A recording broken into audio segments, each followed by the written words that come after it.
ये वीडियो इतनी ज़्यादा मोटिवेशनल होने वाली है, मेरी अब तक की लाइफ की सबसे ज़्यादा मोटिवेशनल वीडियो हो गई है। और अगर आप चाहें पेरेंट्स हैं, स्टूडेंट हैं या फिर किसी भी एज के हैं, छोटे बच्चे हैं, किसी भी एज के, ये वीडियो आपको घुमा के रख देगा। आपकी ज़िंदगी आपको सोचने पर मजबूर कर देगा कि आखिर आप कर क्या रहे थे, आखिर आपको इन चीज़ों के बारे में पता क्यों नहीं था। ध्यान से समझिएगा हर बात को, बड़ा बारीकी के साथ मैंने यहां पर एक्सप्लेन करने की कोशिश की है हर चीज के बारे में, थोड़ा डिटेल में है लेकिन आखिर तक समझ लीजिएगा। ज्ञान और भ्रम ज्ञान, ज्ञान और भ्रम ज्ञान दोनों साथ साथ चलते हैं।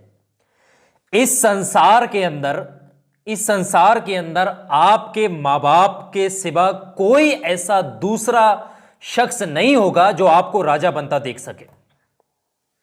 कोई ऐसा शख्स नहीं जो आपको राजा बनाने की सोच रखे या जो आपको राजा बनाने के लिए आपको प्रेरित आगे करता हो। इस तरीके से एक बहुत बड़ी चीज है, सिर्फ मां बाप ही ऐसी नेमत होती है जो आपको देखिए, मां बाप के गुस्से के तले प्रेम छुपा होता है, मां बाप के गुस्से के पीछे ही प्रेम छुपा होता है। ये बात ध्यान रखिएगा, बड़ी पॉइंट की बात बताकर जा रहा हूं। यहां पर सबसे बड़ी चीज है कि शक्ति अर्जित करने के लिए संघर्ष करना बहुत जरूरी है। शक्ति अर्जित करने के लिए संघर्ष करना पड़ेगा। यह बात मैं क्यों कह रहा हूं? यह भाई न्यूटन का चौथा नियम है भाई, बहुत ध्यान समझ ले, नोट कर ले इस चीज को। आज तक आपने क्लासेस में हर जगहों पर सिर्फ यही पढ़ा कि न्यूटन का first law of Newton, second law of Newton, third law of Newton, इस तरीके से पढ़ते आए। लेकिन आज आप समझिएगा न्यूटन का यह चौथा नियम है। न्यूटन जी बताना भूल गए थे लेकिन मैं इस वीडियो में आप लोगों को बता रहा हूं। यह एक ऐसा नियम है कि भाई शक्ति अर्जित करने के लिए संघर्ष करना पड़ेगा। शक्ति अर्जित करने के लिए संघर्ष करना पड़ेगा। अब यहां पर यह मिसाल थोड़ी सी समझिएगा। भले ही तुम्हारी दोस्ती ईश्वर से हो, आप किसी भी धर्म जाति समुदाय के हो, जिसको भी मानते हैं, भले ही आपकी दोस्ती उससे क्यों ना हो, आपकी दोस्ती ऊपर वाले से हो, ईश्वर से हो, लेकिन संघर्ष फिर भी आपको करना पड़ेगा। शक्ति अगर अर्जित करना चाहते हो तो संघर्ष आपको करना पड़ेगा। कोई ऐसे ही मामला नहीं हो जाएगा कि भाई आप रोडों पे निकल गए, आपके लोग बॉडी देख रहे हैं कि बॉडी बनी हुई है इसकी। आसान नहीं होता। कोई ऐसी टी शर्ट नहीं आती कि भाई वो आपको दिखा रही हो सिक्स पैक्स वाली टी शर्ट, कोई ऐसी बनियान नहीं आ रही कि भाई दिखा दे रहे हो बॉडी डोले शोले बने हुए, ऐसा कुछ नहीं आ रहा। यह शक्ति अर्जित करना पड़ेगी और इसके लिए आपको संघर्ष करना पड़ेगा। यह न्यूटन का चौथा लॉ। यह बात बहुत ध्यान से समझिएगा, किसी भी चीज को पाने के लिए संघर्ष करना पड़ेगा। दुनिया का हर बंदा, ज्यादातर लोग, 90% लोग एक चीज से बचना चाहते हैं, एक चीज से हमेशा बचना चाहते हैं, जो है संघर्ष, जिसे आप बच नहीं सकते, जिसे भाग नहीं सकते। अगर संसार में रहना है तो संघर्ष करना पड़ेगा। मुसीबतें हर जानदार इंसान पर, हर जानदार चीज पर आती ही रहती हैं। यह भी फैक्ट है।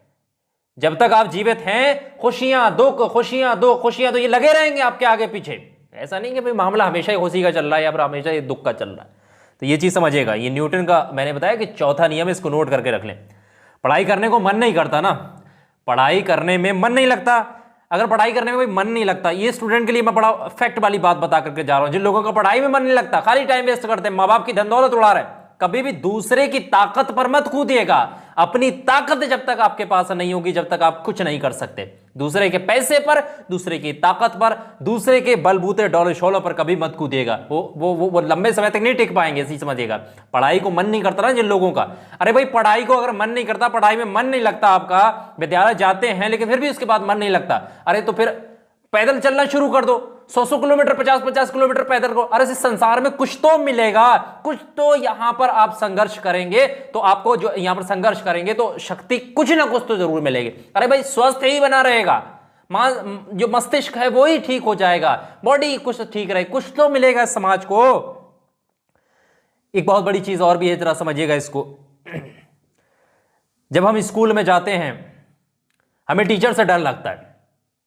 स्कूल जब जाते हैं तो हमें टीचर से डर लगता है, अपने जो पढ़ाने वाले शिक्षक होते हैं उनसे डर लगता है। क्यों लगता है? उन लोगों से हमें डर क्यों लगता है? क्योंकि वो हमें सजा देते हैं। वो हमें सजा देते हैं। लेकिन आपको आपके मन से डर नहीं लगता। बात मेरी बड़ा फैक्ट की है, ध्यान समझिए। लेकिन आपको आपके मन से डर नहीं लगता। यह मन आपको हर क्षण, हर पल, हर नए दिन पर आपको बेवकूफ बनाता है और बनाता आता है। और मन यही बोलता है कि यह शख्स तो पागल है, बेवकूफ है, इसको तो बेवकूफ बनाना, इसको तो बहलाना, इसको बहलाना फुसलाना तो बहुत आसान है। तो मन आपका आप पर काबू, मतलब जो मन है, आप मन को जो है डरा नहीं पा रहे। मन आपको जो है, मन ने जो आपका है ना शक्ति, इंद्रियों पर आपका काबू नहीं है। तो ये भी चीज बहुत बड़ी है यहां पर समझना। एक और चीज है, जरा मैं बता रहा हूं, ये मैंने रिटर्न में नोट करी हुई है। और जिस तरीके से मैंने एक चीज बताई, इसको भी समझ लें पहले। तुम्हारा मन तुम पर हावी हो चुका है, तुम अपने मन से नहीं डरते। यही तुम्हारे लूज होने की, हारने की सबसे मुख्य और प्रमुख वजह है। जिसकी इंद्रियां जिसके काबू में ना हो, जिसको अपने मन से डर ना लगता हो, यही उसके हारने की सबसे बड़ी वजह होती है। आ रही बात सुन? तो ये बहुत ज्यादा कामयाब चीज मैं बता करके जा रहा हूं। हमें डर लगता था अपनी मैडम से, मैडम में मारेंगी अगर भाई होमवर्क करके नहीं ले जाओगे। क्यों डर लगता है? क्योंकि वो हमें सजा देंगे। लेकिन आज हमारा मन, अरे भाई छोड़ो, मामला हो जाए, कल करेंगे, सो जाते, ये वो इस तरीके के मामले होते देखते हैं आप। बहाने बनाते हैं अलग अलग तरीके से, बहाने बना, ये अलग अलग यहां पर बहाने क्रिएट कर लेते हैं ना। जैसे अरे आज तो मन ही नहीं है, अरे आज तो मौसी के यहाँ जाएंगे, आज तो, अरे आज तो बरसात हो रही है, अरे आज तो मैं ये करूंगा वो, ये इस तरीके के बहाने बनाते हैं जिन लोगों पर। अरे भाई पढ़ाई में मन क्यों नहीं लगता? एक चीज और मैं बता दूं, ये बड़े फैक्ट की बात बता रहा हूं आप लोगों को, ध्यान से समझिएगा। जब भी पढ़ने बैठे एक कटोरा अपने सामने रख ले, इस तरीके से एक कटोरा आपने इस तरीके से अपने सामने रख लेना। ये कटोरे की शक्ल में इस तरीके से आप कटोरे को अपने सामने रख लीजिए। इस तरीके पढ़ रहे, और पढ़ाई में अगर जब भी मन नहीं लग रहा है, जब भी मन नहीं, तो कटोरे को देख लें, क्योंकि भाई यही मेरा भविष्य है। अगर मैं यहां नहीं पढ़ूंगा तो सिर्फ कटोरा, भिकमंगा लिख दें इस कटोरे पर, भिकमंगा इस कटोरे पर लिखकर रख दें सामने। जब भी पढ़ने बैठे भिकमंगा, इस तरीके से। जब भी पढ़ाई में मन नहीं लगेगा तो फिर ध्यान है, अरे कटोरा रखा हुआ, ये भीख मांगने के अलावा कोई चारा नहीं है। तो हमेशा आपका जो पढ़ाई में मन लगेगा, क्योंकि भाई कोई रास्ता नहीं है, पढ़ाई कर लेते हैं। तो याद रखिएगा, कटोरा रख ले उसके अपने सामने, लगा दे कहीं दरवाजे पर, इस तरीके से कहीं अलमारी वगैरह में, सामने नजर पड़े, हाँ भाई उस पर लिखा भीख मंगा। इस तरीके, वही एक रास्ता है। अगर ये पढ़ाई नहीं करोगे, शिक्षा नहीं हासिल करोगे, अगर संघर्ष नहीं करोगे, शक्ति तो मिलेगी कहां से? तो ये चीज समझिएगा भाई, ध्यान से समझ ले। कटोरे, एक कटोरा बनाकर सामने रख लें पढ़ाई करते समय, जब भी मन ना लगे उस कटोरे को देख लेना। यकीन मानिएगा, जो चीज पढ़ने की कोशिश कर रहे हैं वो आपके दिमाग में फिट हो जाएगी। और आपका, क्योंकि आपको जब लगेगा भविष्य, सिर्फ यही भविष्य मेरा, कटोरा लेकर ही घूमना है, अगर मैं इस पर ध्यान नहीं दूंगा, पढ़ाई नहीं करूं तो क्या करना है? सिर्फ कटोरा लेकर ही घूमना है, इसके अलावा कोई चारा नहीं है। तो ये चीज भी आप कर सकते हैं जिन लोगों का पढ़ाई में मन नहीं लगता। तो बहुत ज्यादा कामयाब चीजें मैंने इस वीडियो के अंदर बताया। होप आप लोगों को सारी चीजें समझ में, आप इस वीडियो में जो जो चीजें मैंने बताई, इन तमाम चीजों से आप सहमत हैं, मेरी बातों से सहमत हैं। वीडियो को लाइक करिएगा, आगे भी शेयर करिएगा, ताकि और लोगों तक ये इंपॉर्टेंट इन्फॉर्मेशन पहुंच सके। बहुत बहुत शुक्रिया आप तमाम लोगों का इस वीडियो को आखिर तक देखने, सुनने और समझने।